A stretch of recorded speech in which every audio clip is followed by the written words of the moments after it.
Okay, so for the religion and literature post, the novelist John Steinbeck often uses characters that believe something like what Hinduism teaches. So for Hinduism, the absolute is Brahman, and Brahman is just the source of all that exists. Brahman is the power that holds everything in existence.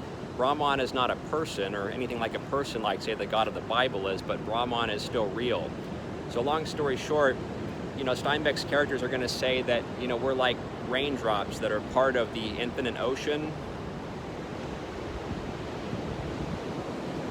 And at the end of it all, we're going to be reunited with that infinite ocean.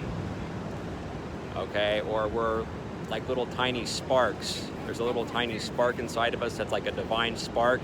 And that little tiny spark is part of a larger divine fire. And at the end of it all, when we die, we'll be reunited with that divine fire. Okay, so there's something very holy about human beings, these characters say. For example, the Reverend Jim Casey in The Grapes of Wrath.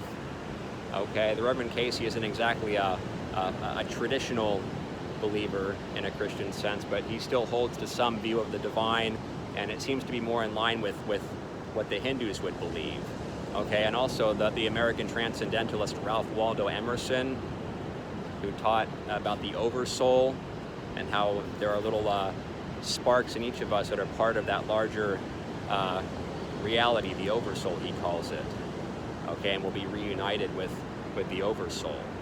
Okay, so there's some similarities between Eastern thought and Hinduism and, say, Western thought in the thinking of Ralph Waldo Emerson and the American Transcendentalists up there in New England, okay, who were inspired by Eastern thought, but they kind of gave it an early American spin, okay?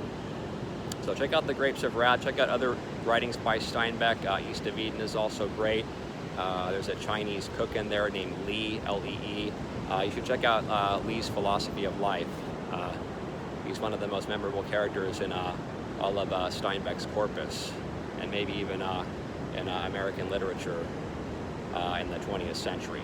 Okay, so everybody have an awesome week, or rather the rest of the week, and we'll meet up soon. Okay, over and out.